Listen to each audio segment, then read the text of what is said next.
Flat rate is dead. Let me tell you why. Flat rate comes from a day and age where cars were made to last and diagnostics led to replacing broken parts. Now we're chasing wires and shorted out modules that are shorting out 10 other modules. All of these are different computers that are talking to each other, and they're all in one truck. Now explain to me how I'm quickly supposed to find out that a brake module is stopping the tailgate from opening. All that testing?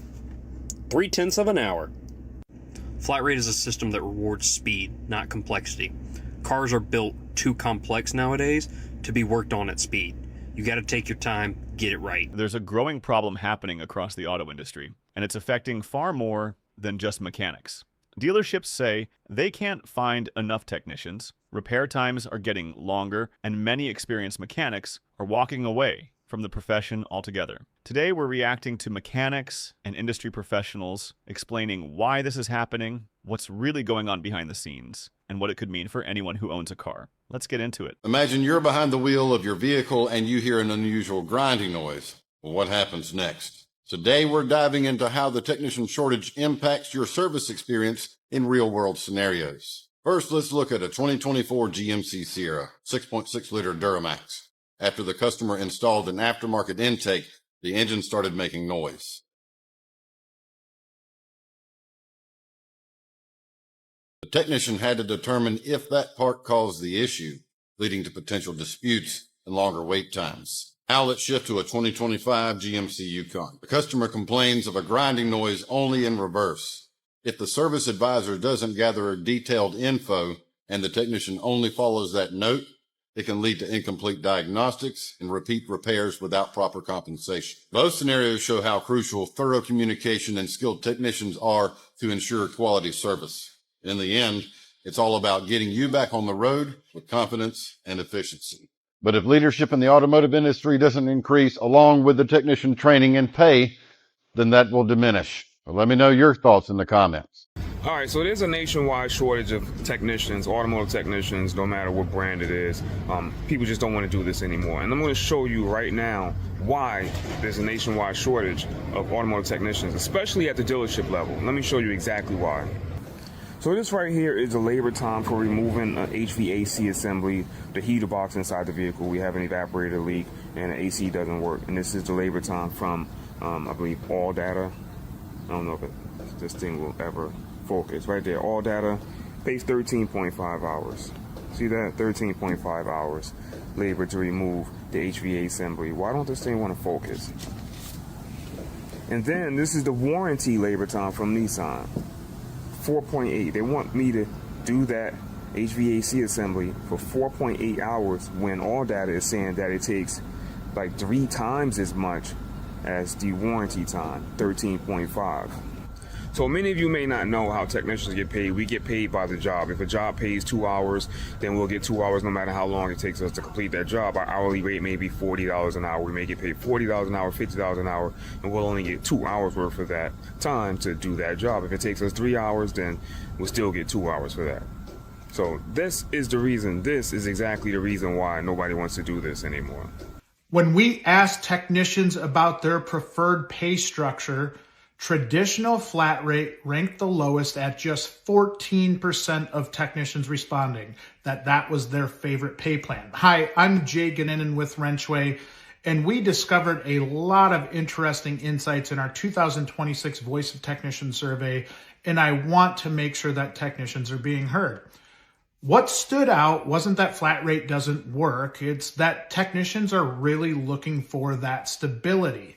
The most preferred option was hourly or salary with a production bonus at 41% of respondents, followed by straight hourly or salary with 23% of respondents saying that was their preferred pay plan. Even flat rate with a guarantee came in higher than traditional flat rate, which isn't surprising because that's telling you that they are looking for that stability that we talked about. So this isn't about saying one system is right or wrong. It's about understanding what today's technicians value. If you're struggling with retention or recruiting, this might be an area worth looking at and taking a deeper dive into. Even small adjustments to provide a little more consistency can make a huge difference. Honestly, I can understand why so many mechanics are leaving. Most people don't expect to get rich from their job. They just want to know what they're bringing home at the end of the week. If your pay keeps changing all the time, it's hard to plan your life or take care of your family. I think that's what a lot of these technicians are really trying to say. What do you think? Would you rather have a steady paycheck or get paid by each job you finish? Let me know in the comments. So I'm watching the Ford CEO say, we don't have any mechanics. We can't get anything fixed. You know, it's funny. What do they think is going to happen if they continue to let the economy run the way it's running? To become a mechanic, you got to take up trade school. To take up trade school, you got to go full-time. Even part-time is damn near full-time, but you got to go full-time. You got to take out debt to pay for the trade school. Then you have to have experience, because most places don't want to hire anybody with experience coming fresh out of anything. You know, whatever it is, electricians, construction workers, just general laborers, no one wants to pay. And then you go through all this trouble, and if you can find a position, let's say at a Ford dealership, they want to pay a tech $19 an hour, $21 an hour, when you're, you know, however much in debt, wherever you're from. Is obviously every trade school is going to have a different, you know, price. But the point is the same. You go through all this effort, you rack up all this debt, because if you can't go to work, you need more debt to survive. If you're not fortunate enough to have, you know, parents or family, you know, if you don't have anyone to help you out, you got to stay somewhere, right?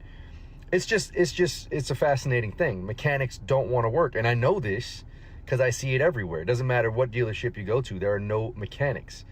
Nobody wants to do these things. Well, excuse me. People want to do these things. They just financially can't. So what do you do? How do you continue this economy? I don't know. What do you guys think? For the general public, sorry, I know I'm ranting again, you cannot replace over 600,000 mechanics in all these industries in the next 5 years. It's impossible. Automotive, heavy duty, truck and coach, diesel as you want to call it, you're either good at it or you're not. You either have the aptitude to get through the industry or you don't. You can fire 30 kids into a classroom, one might make it in the industry. And even then it's iffy. So to put 600,000 mechanics back into the industry, you'd probably have to go through, oh my goodness, almost 24 million students. And then what happens? The industry's oversaturated with job applicants and it lowers the wages, and then you go back into the same thing. There's got to be better ways to get through it. You see governments throwing money at colleges. That's not the answer. Colleges are a business. They're not. It's like the government giving money to a private corporation to help. No, it's complicated. Doesn't work. Trust me. The money doesn't go where it needs to go. The real reason why we don't have any technicians, these are all like, oh, I can't make any hours. It's so difficult and flat rate, and it's a harsh environment, and I don't feel loved. So I'm going to find another way. It's too harsh. It's because we gave a generation of kids, people that are now adults, awards for showing up. Remember? Participation awards? We gave them awards for showing up. Hey, if you just show up and fucking attend, just be, right? You're going to get something. You're going to get an award. You're going to get compensated just for showing up. Maybe that's why we can't fill any of the, you know, the jobs that require some, you know what I'm saying? Because ain't nobody got it no more. Because everybody was just participating instead of trying to win. So we saw a video of the Ford CEO saying that there's a shortage of technicians. That they have 6,000 empty bays. And he understands why now. So here's your answer, dude. This is why. This is why. Your answer is because you charge an insane door rate. Technicians don't take home even a third of that usually. You make junk vehicles. I mean, and your labor times suck. They're usually less than half of what it takes to do your job. Yeah. So take into consideration that we have to buy our own freaking tools. That's one. Two, your warranty times are shit.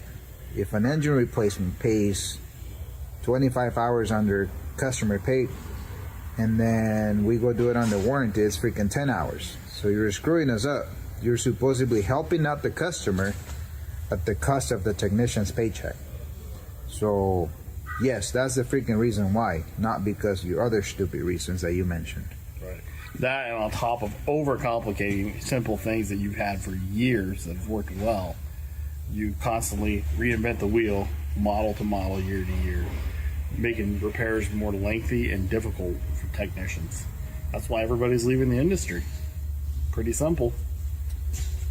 If you guys fix your reasons why there's a shortage of technicians, there wouldn't be a shortage. So this has nothing to do with colors, white or blue.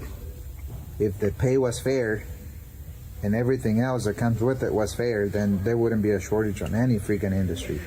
I'm going to make everybody mad right now, but that's the bottom line is we have a technician shortage. We also have a man shortage in America. There's not enough men. There's a lot of boys that think they're men. I agree. I mean, I have to, when I put out my videos, I have to be a little bit more careful what I say because of the context, which you, I think, have learned. It's so easy for people to take stuff out of context, but yeah, people want to call it like toxic masculinity. Yeah, it's a blue collar business filled with a bunch of guys. You kind of need a little bit of that toxic masculinity to make it in a business where you're going to be like breaking fingers every so often. You're going to cut yourself every single day. You're going to go home. Your back's going to fucking hurt. It's a part of the job. I don't know. It used to be cool to be a man. I don't know what the hell happened. Yeah, I know they all ride scooters with man buns now. I don't get it. If fewer skilled technicians stay in the industry, repair costs go up, wait times get longer, and everyone feels the impact. Hopefully, the people making these decisions start listening before the problem gets even worse. Now, I'd love to hear from you. Have you noticed it's become harder to get your vehicle repaired? Or do you think this technician shortage is being exaggerated? Let us know down in the comments. If you enjoyed this discussion, don't forget to like the video, subscribe to the channel, and I'll see you in the next one. Thanks for watching.